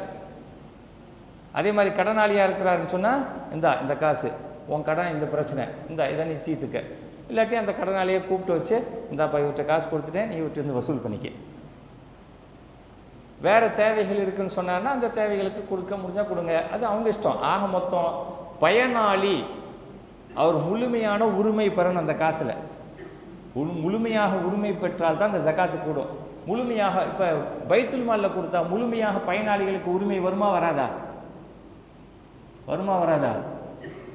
பைத்துல் மாலில் கொடுக்குறீங்க, பைத்துல் மால்காரவங்க கொடுத்தா தானே பயனாளிகிட்ட, கொடுக்காம இவங்களே வச்சுக்கிட்டாங்கடா, ஜக்காத்தே கூடாது. நிறைய பேர் இதில் கரலன் ஹசனா கொடுக்குறாங்க, அழகிய கடன் கொடுக்குறாங்க. ஜக்காத்து காசை வச்சா அழகிய கடன் கொடுக்கக்கூடாது, கொடுத்து வாங்கிறது. வட்டி இல்லா கடன் சொல்கிறாங்கல்ல, அது ஜக்காத்து காசில் கொடுக்கவே கூடாது. ஒருத்தட்ட பைத்துல் மால்காரங்க காசு வசூல் பண்ணுறாங்களா, டொனேஷனா, சந்தாவா, ஜக்காத்தா, சதக்காவா, இந்த கேட்டகரிலாம் பார்த்து வாங்கணும், இல்லாட்டி அல்லாட்ட பதில் சொல்லணும். பாவம் கொடுத்தவர் என்ன செஞ்சுருப்பார்? பைத்துல் மாலை கொடுத்தா நம்ம ஜக்காத்து நிறைவேறிச்சுன்னு ஆசாதியாக இருப்பார். ஆனால் அவரோட ஜக்காத்து நிறைவேறாமல் போயிடும், அவர் குற்றவாளியாக ஆகுவார். இந்த மாதிரியான பிரச்சனைகள்லாம் இருக்குது. அதனால குறிப்பாக பைத்துல் மாலில் கொடுக்கறது தப்புன்னெலாம் சொல்ல வரல, கொடுங்க. ஆனால் அதை விட சிறப்பு என்னண்டா, உங்கள் சொந்தத்தில் கொடுங்க. இப்படி கொடுக்கறனால என்ன ஏற்படும்? ஜக்காத்து கொடுக்கறனால என்ன ஏற்படும் அப்படின்னு பார்த்தா, சமூகத்தில் ஏழை பணக்காரர்களுக்கு மத்தியில் அமைதி நிலவும். இப்போ சில நாடுகள்லாம் அமைதி இல்லாமல் இருக்குண்டா, ஒரு குரூப் மட்டும் பணக்காரனாகவே ஆகிட்டு போயிருக்கான், அவன் ஏழைகளை கண்டுக்கிறதே இல்லை. பரஸ்பர அனுசரிப்பு இஸ்லாத்தில் இருக்குது. அந்த அனுசரிப்பு இல்லைன்னா உங்கள் சொந்தக்காரனுக்கு நீங்கள் ஜக்காத்து உதவியெல்லாம் செஞ்சு ஒன்று ஜக்காத்து கொடுக்குறப்ப இது ஜக்காத்துடைய ஃபண்டு தாண்டு வாங்கக்கூடிய பயனாளிக்கு தெரிய வேண்டும் என்று அவசியம் இல்லை. கொடுக்குறவங்களுக்கு தான் நியத்து வேணும், வாங்குறவங்களுக்கு என்ன தேவையில்லை, இது ஜக்காத்து காசுன்னு தெரியணும்னு அவசியம் இல்லை. சில பேர் ஜக்காத்தா ஒன்று இந்த பாரம்பரியம் நம்மள்கிட்ட போகாமே இருக்குது. ஜக்காத்துன்னவனே இந்த ட்ரெஸ்ஸுகள் எடுத்து கொடுக்கறதுன்னு நினச்சிக்கிறாங்க. வருஷம் எங்கள் மகளால் சொல்லி அல்லாவுடைய கிருபையில் ஓரளவு இதாக்கியாச்சு. ஜக்காத்துன்னா என்ன, இத்தனை சேலையை வாங்கி இத்தனை கைதி வாங்கி எல்லாத்துக்கும் கொடுங்க, அப்படி இல்லை. இன்னும் சொல்லப்போனால் ஜக்காத்தை முழுமையாக கொடுப்பது சிறப்பு. ஒரு 50,000 ரூபா ஜக்காத் இருக்குன்னு வச்சுங்களேன், அப்படியே ஒருத்தருக்கு கொடுங்க, அடுத்த வருஷம் அவன் ஜக்காத்து கொடுக்குற அளவுக்கு ஆயிடுவான். ஒரு தொழில் முனைவோராக ஜி தாராளமாக கொடுக்கலாம் தேவை இருந்தால். தேவை எத்தனை பேர், நிறையா பேர், ஒருத்தர் ஃபேமிலியில் நிறைய பேர் தேவையுடையவர்கள்லாம் பிரித்து கொடுங்க. இல்லை ஃபேமிலியில் தேவையுடையவர்கள் கம்மியாக இருந்து ஒருத்தர் கொடுத்தீங்கன்னா அவர் தொழில் முனைவோராக ஒரு வியாபாரம் செய்வார், அல்லது ஏதாச்சும் டைலரிங்கோ அல்லது மிஷினோ அல்லது கிரைண்டரோ அல்லது கம்ப்யூட்டரோ ஒரு ஈஸி சேவை ஏதாச்சும் ஒன்றுக்கு முதலீடாக கொடுத்தீங்கன்னா அடுத்த வருஷம் அவர் என்னவாகுவார், அவர் ஜக்காத்து கொடுக்குறாரு. அதை பிரித்து கொடுக்காம சில்லறையாக கொடுக்காம. ஒரு காலத்தில் ரசூல்லா காலத்தில் கஃன் துணி கூட இல்லாமல் இருந்துச்சு. ஏன்னா அப்போ பருத்தி, கம்பளி, தோல், இது 3 தான் ஆடைகள். இன்றைக்கி சிந்தட்டிக் ஏகப்பட்டது வந்துருச்சு. 1க்கு 1 ஃப்ரீ, 100க்கு 2 இப்படி தான் கொடுக்குறாங்க. இந்த நேரத்துலையும் போய் ட்ரெஸ் எடுத்து கொடுத்துக்கிட்டு அவங்களுக்கு தேவையே இருக்காது, ஜக்காத்துன்னு போய் வாங்கி கொடுக்கறது இது தேவையே இல்லாத விஷயம். ஆக ஜக்காத் என்பது ஒருத்தருக்கு பயன்பாடாக இருக்கணும். இந்த மாதிரிலாம் கொடுத்தோன்னு சொன்னால், சொந்தக்காரவங்களுக்கு கொடுத்தோன்னு சொன்னால், இந்த சமூகத்தில் பணக்காரர்கள் ஏழைகளுக்கு மத்தியில் ஏற்றத்தாழ்வு நீங்கள் உங்கள் சொந்தத்தில் நீங்கள் கொடுக்குறீங்கன்னு வச்சுக்கோங்க, உதவி செய்கிறீங்க. ஒன்று இதில் என்னென்னா, இது நமக்கு செய்கிற உதவியாக நினைக்கக்கூடாது, நம்முடைய கடமையாக நினைக்கணும். ஜக்காத்து நம்ம உறவுகளுக்கும் மற்றவங்களுக்கு கொடுக்குறப்ப நம்ம ஏதோ பார்த்து அவங்களுக்கு கொடுக்குறோம் அப்படின்னு நினைக்கக்கூடாது. அல்லாஹ் நமக்கு கடமையாக்கி இருக்கிறான்னு நினைக்கணும். ஒன்று நம்மை நாம் பரிசுத்தப்படுத்திக் கொள்கிறோம். என்ன வார்த்தை, துத்தஹீருஹும் வ துஸக்கீஹிம், அவங்களுடைய பொருளை பரிசுத்தப்படுத்துங்கள், அவருடைய உள்ளத்தை பரிசுத்தப்படுத்துங்கள். இப்போ ஜக்காத்து கொடுக்கறனால நமக்கு தான் சேஃப்டியே தவிர ஏழைகளுக்கு என்ன கிடையாது, பிரயோஜனம் உண்டு. ஒரு காலத்தில் ஜக்காத்து குர்பானிலாம் என்ன செஞ்சா மக்களுக்கு பயன்பாடு இல்லை, கொண்டு போய் வச்சிடணும், வானத்துலேருந்து அது என்ன செஞ்ச கரிக்கப்பட்டோம், குர்பானியும் சரி ஜக்காத்து சரி. ஆனால் இப்போ அல்லாஹ் என்ன செஞ்சான், இந்த உம்மத்துக்கு கொடுத்த ஒரு பியூட்டி மக்களுக்குள்ளேயே கொடுக்க சொல்லியிருக்கான். அல்லாஹ் பேரால் அருங்க, நீங்கள் சாப்பிடுங்க, எல்லாத்துக்கும் கொடுங்க. ஜக்காத்து உங்களுடைய ஏழைகளுக்கு கொடுங்க. ஆக இந்த ஜக்காத்துடைய இதில் ஏழைகளுக்கு கொடுக்குறப்ப நமக்குத்தான் கொடுக்குறவங்க என்ன நினைக்கும், இது மூலமாக நமக்கு தான் பிரயோஜனமே தவிர அவங்களுக்கு பிரயோஜனம் நினைக்கக்கூடாது. அதே நேரத்தில் அவங்களை என்ன செய்யலாம், துவா செய்யுங்கன்னு சொல்லலாம். ஏன், வசல்லி அலைஹிம், நபியே நீங்கள் அவங்களுக்காக துவா செய்யுங்க, கொடுக்குறப்ப துவா செய்யுங்க. எதுக்காக துவா செய்கிறது, இது ஏற்றுக்கொள்ளப்படுங்கிற அந்த நியத்திலேயும் அல்லாஹ் உங்களுக்கு நம்ம எல்லாத்துக்கும் நன்மைக்காக துவா செய்யுங்க. பொதுவான வார்த்தை, துவா செய்யுங்கன்னா பொதுவான வார்த்தை. ஆக ஜக்காத்து கொடுப்பது ஏழைகளுக்கு நாம் செய்யக்கூடிய சலுகை அல்ல, அது நம்முடைய கடமை. இப்படி கொடுக்கறனால, சொந்த பந்தங்களை நீங்கள் கொடுக்கறனால என்ன ஏற்படும், நாளைக்கு ஒன்றுண்டா யார் நிற்பா, அக்கம் பக்கம் நிற்கும், சொந்தம் நிற்கும். ஒரு வெறுப்புணர்வு இருக்காது, ஒரு பிரியம் இருக்கும், ஒரு நன்றி உணர்வு இருக்கும். இருக்குமா இருக்காதா? இப்போ சமூகத்தில் ஏற்றத்தாழ்வுகளை களைவதற்கு இந்த ஜக்காத்தினுடைய தத்துவங்கள் நிறையா இருக்குது. சுருக்கமாக நேரம் வேறு ஆகிக்கிட்டு இருக்கு, அதனால் இத்தோடு என்னுடைய உரையை முடித்துக் கொள்கிறேன். இதுவெல்லாம் செஞ்சோண்டா சமூகத்தில் ஏழ்மை ஒழிப்பு, வறுமை ஒழிப்பு நிச்சயமாக நடக்கும். எந்த சமூகம், உமர் இப்னு அப்துல் அசீஸ் ரஹ்மத்துல்லாஹி காலத்தில் ஜக்காத்தை முறையாக கொடுத்தாங்க, ஜக்காத்து முறையாக கொடுத்தாங்க, ஏழைகளே இல்லாமல் ஒரு நிலைமை இருந்துச்சு.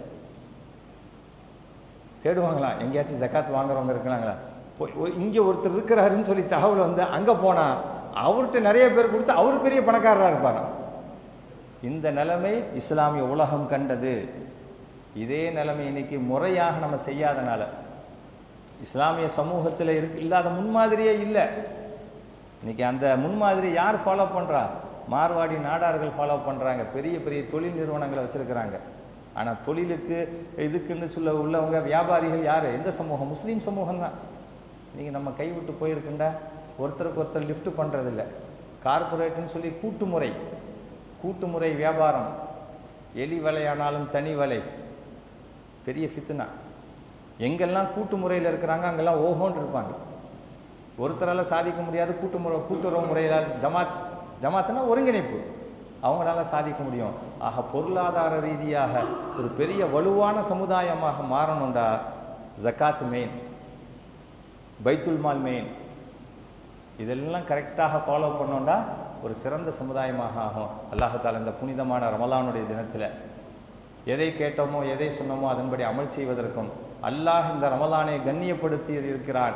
அந்த கண்ணியத்தை நாமளும் உணர்ந்து அல்லாஹ்வுடைய